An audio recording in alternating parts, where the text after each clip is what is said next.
Hi, this is Scott Garibay, and today I'm going to be talking about Dungeons & Dragons, Matt Mercer, Vox Machina, and Pathfinder. Alright, so Matt Mercer recently announced some really big changes for Critical Role.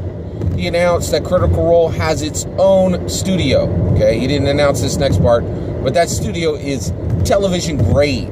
Like, this is, you know, the number one most visible Critical Role runs the most visible Dungeons & Dragons, and I'm going to put Dungeons & Dragons in air quotes because we're going to get to that part, campaign. Every time I use the term Dungeons & Dragons connected to Matt Mercer's campaigns, I have to use air quotes. That's the entire point of this video. We're going to get there, okay? So, essentially, the most visible Dungeons & Dragons campaign on the planet, right, that's connected to Critical Role, is being shot in a television-grade studio. It has become a Hollywood production, okay? All right. You know, it's shot in L.A. Like, this is huge, right? You know, well, new studio might not be in L.A. It's definitely West Coast, right? And Matt Mercer is part of the Hollywood structure, right? So, in addition to that, Matt Mercer said Critical Role is now moving away from Geek and Sundry, right? Starting the transition to Critical Role being its own thing, no longer with the organization that gave them their platform to begin with. Breaking away from Felicia Day's invitation to run that game, the Critical Role game, Vox Machina,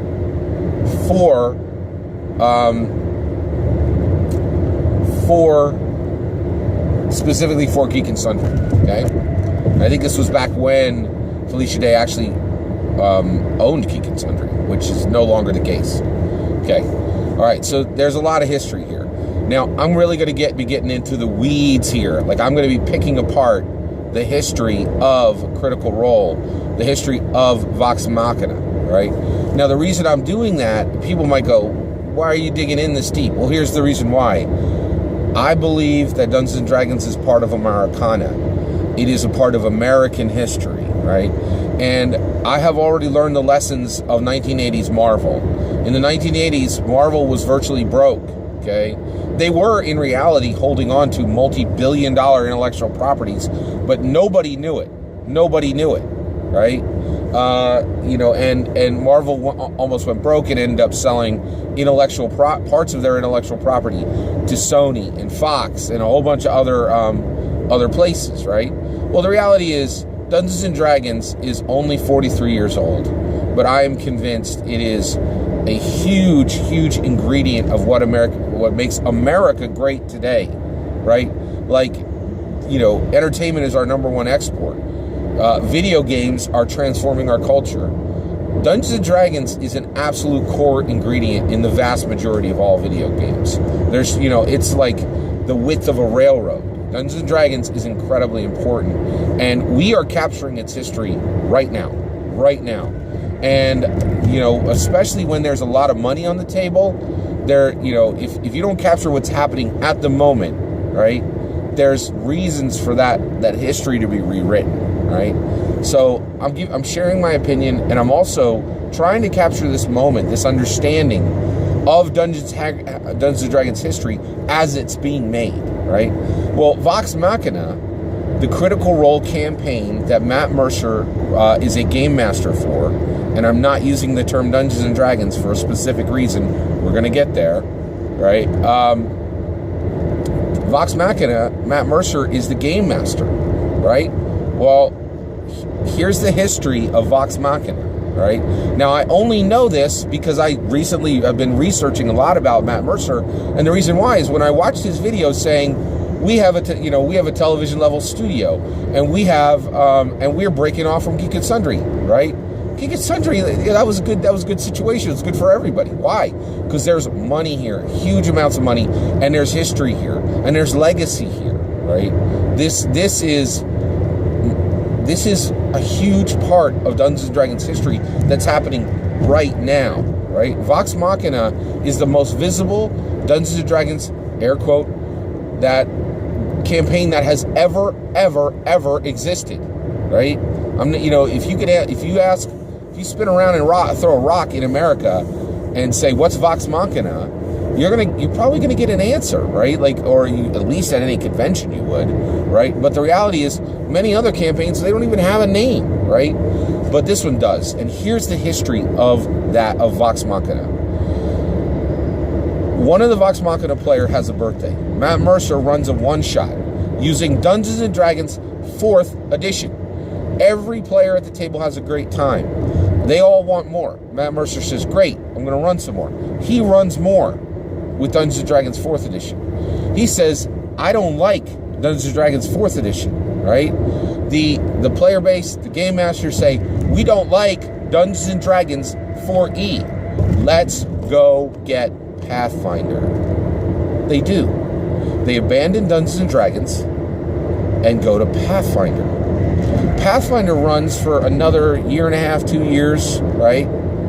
The game becomes the tale of legend within Hollywood that it's one of the hottest games going right now. A lot of people want in. A lot of people just want to watch. They want to know what's happening. This is a hot game, right? It's a celebrity game, right?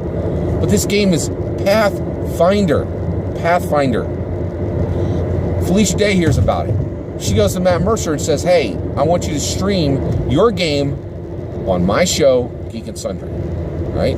Matt Mercer goes, bet, we're in, right? But Matt Mercer then realizes, looks at Pathfinder and goes, this is crunchy as all get out, right?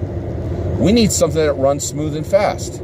Oh, here's Dungeons & Dragons 5e. That runs smooth and fast. That's going to be more camera friendly. That's going to tell a fast-paced story. Back to Dungeons & Dragons 5e, right? Well, that's a problem. I'll tell you why that's a problem. One, if this was Matt Mercer's home game, there's no problem here. A lot of players have done what they're doing, right? But Vox Machina is being heralded as the greatest Dungeons & Dragons campaign that's ever existed. There are many people saying that Matt Mercer is the best dungeon master that's ever existed, right? Okay, here's the problem, right? Dungeons & Dragons 4e was a tough time for Dungeons & Dragons. When the going got tough for Dungeons & Dragons, Matt Mercer got going. And then when things got good again for Dungeons & Dragons, Matt Mercer came back. But in the between time, he spent his time with Pathfinder. That's a problem. That is a problem, right? Here's why. Vox Machina, right? Vox Machina, what is it? Are people even watching Dungeons & Dragons? The player characters in the Vox Machina campaign, part 1, series 1, right? Which is the most iconic Dungeons & Dragons campaign that has ever existed, right? One game master, one set of players, right? There's nothing like it. It has had millions and millions and millions of views. No other campaign can say that. It has probably brought more players to Dungeons & Dragons than any single campaign in history, without a doubt. Nothing comes even close because of the scale of YouTube, because of the power of having a start that comes from a genuine, from a nerd queen, Felicia Day, right? Getting it started, giving the platform, an absolute Hollywood celebrity, the Guild, Supernatural, she has a real Hollywood resume. Dr. Horrible's sing-along blog. Felicia Day is connected to Joss Whedon. Joss Whedon has a $2 billion movie. Dungeons & Dragons is stitched into the history of America, right? So we all have to deal with the real reality, right? And if you think anything I'm saying is wrong, just read Wikipedia, which documents all of these aspects, right? It's in the first 2-3 paragraphs of the background section on Wikipedia, and it's all sourced. Okay? All right. So here's the issue, right? When Vox Machina is held up as a great Dungeons & Dragons campaign, there's a lot of clapping for Matt Mercer. There's a lot of clapping for Mike Merles. Where's the clapping for Jason Bullman? Jason Bullman is the reason Vox Machina exists. He should be applauded. I've never heard his name connected to Vox Machina, right? It's his design work that when Matt Mercer and his players said Dungeons & Dragons isn't enough, Dungeons & Dragons 4E does not serve us, is not good enough for our game. We are going away from Dungeons & Dragons and going to Jason Bullman's design work. We're going to get our passion from Glorantha, not from Faerun. Glorantha is where our heart is, not Faerun. And I understand that it's all in Tal'Doria, right? But the reality is those games come from the perspective of Faerun being part of the history of the game, Glorantha being part of the history of the game. Vox Machina has more Glorantha in it than it does Faerun. It has more Jason Bullman in it than it does Mike Merles, right? When the going got tough for Dungeons & Dragons, Matt Mercer got going. He left Dungeons & Dragons, went to Pathfinder. And when Felicia Day came to him and said, you got a hot, awesome game that I want on my channel, that game was Pathfinder. The characters, the player characters that form the absolute foundation of the story for Vox Machina are not Dungeons & Dragons characters. They are Pathfinder conversions.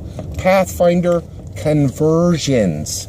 The game that has brought in more people, that is being watched by tens of thousands, hundreds of thousands, and will be watched by millions more, is not actually sourced from Dungeons & Dragons. It is sourced from Pathfinder. From Pathfinder.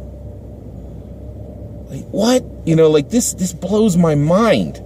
And I still don't know where to put Matt Mercer. I don't know if he's the greatest ambassador the game has ever had, or just someone who is now with Dungeons & Dragons, loving the one they're with, right? He couldn't be with the one he loved because nobody would have watched a Pathfinder game. So he's loving the one he's with, right? He's loving the person who has this, you know, he's loving the person who shines the most at the party, right? I thought there was a genuine love of the game in Matt Mercer. I'm not sure now. And the reason why is I don't think it's even possible for Matt Mercer to say if he likes Dungeons & Dragons 5th edition. And the reason why is the timing, right? He went to Dungeons & Dragons 5th edition when, you know, in full on, right? When it was needed for the camera. And Felicia Day, brilliant person, was right. People saw, you know, basically, she was right to get Vox Machina for her channel, right? Clearly. Everybody can see that in hindsight, right? Hindsight is 2020. But here's the issue, right? She said, hey, bring your game over. Now, if you ask Matt Mercer, hey, do you like Dungeons & Dragons 5th edition? He can't answer that question. And the reality, and here's why, right? 5th edition is a gift from Mike Merles to all of us. That's the reality, okay? He saved the game, you know, basically when half the people abandoned Dungeons & Dragons because they didn't like 4E, right? And went over and danced with the shinier person at the party, right? And which was Pathfinder at the time. So my issue is, one second here, sorry. So here's my issue. So basically, you have, you know, this game going over to Geek and Sundry, right? And what happens is it's incredibly successful, right? So if you think of Dungeons & Dragons 5e as a gift to Matt Mercer from Mike Merles, right? Well, that gift for Mike Merles, Vox Machina, has been one of the most successful products that Matt Mercer has ever been attached to in his life, right? It is scales more important, right, than any other project he's ever worked on, in my opinion. Right? I know he's a voice actor. He's worked on video games. He's worked on television shows. I think he's even done some voice work in some movies, right? But like nothing scale. Like this is, you know, this is Americana. This is Dungeons & Dragons. This is the big dog, right? And the reality is, for him, it would, like, think of if somebody handed you a hat, okay, and the hat is a gift. right? And they hand you the hat, but they hand it to you on a plate, a large, heavy plate that is made of solid gold, right? And they say, this is my gift to you. And they hand you the plate as part of the gift, saying, oh, and you're like, oh, hey, do you need your plate back? And you're like, no, I don't need the plate back. That's yours. That solid gold plate is yours. So that each day when you come home, you can put your hat on the solid gold plate. It doesn't have to just sit there on the table, right? Where there might be, dust, right? And then they say to you, do you like the hat? Well, the hat came with a solid gold plate, right? Like, that has incredible value. It's the most valuable thing you own now. Can you say, I don't like the hat? Basically the incentive for you to say, oh, I like the hat is immense. There's more pressure to say you like the hat than any gift you've ever received. And so I have sympathy for Matt Mercer because Dungeons & Dragons 5th edition is intertwined with his biggest life success like a corded braid. And I don't think he can even know if he genuinely likes 5th edition or if he would like to still be running Pathfinder, right? And the other thing is, like, to me, what blows my mind is the part that needs to change is when you talk about Vox Machina, right? You need to applaud for Matt Mercer because he did a lot there. You need to applaud for Mike Burles because it is running on Dungeons & Dragons 5th edition right now. But nobody can forget Jason Bullman. Jason Bullman is responsible for Vox Machina just as much as Mike Burles, right? And in my opinion, just as much as Matt Mercer, right? What you're running is important. The content is important, right? And the reality is there's more Glorantha in those characters than there is Faroon. And, and that just, it hurts my heart. It hurts my heart that when the going got tough, Matt Mercer got going. And the person that's heralded as the #1 ambassador of Dungeons & Dragons right now abandoned the game when it was at a low point, did not stay with it. And that's hard to wrap my brain around.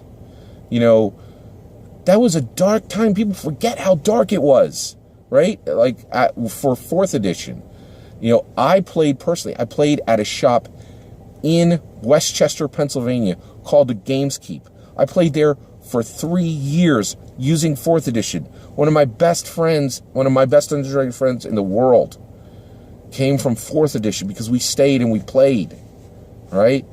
And it's hard for me to see somebody who came in, rejected 4th edition, and then played Pathfinder and came back to 5th edition and came back to Dungeons & Dragons when it was all clear, right? Shouldn't our #1 ambassador be somebody who actually liked the game all the way through and didn't leave when it was tough and come back when everything was swept up? I don't know, man. I'm still trying to understand what his relationship actually is with the game. I will tell you this, without a doubt, he's absolutely the face of the game now. Without a doubt. There's no two ways that he's bringing in more players than anybody else. Help me understand what's happening. I definitely invite your feedback. Thank you very much. Take care.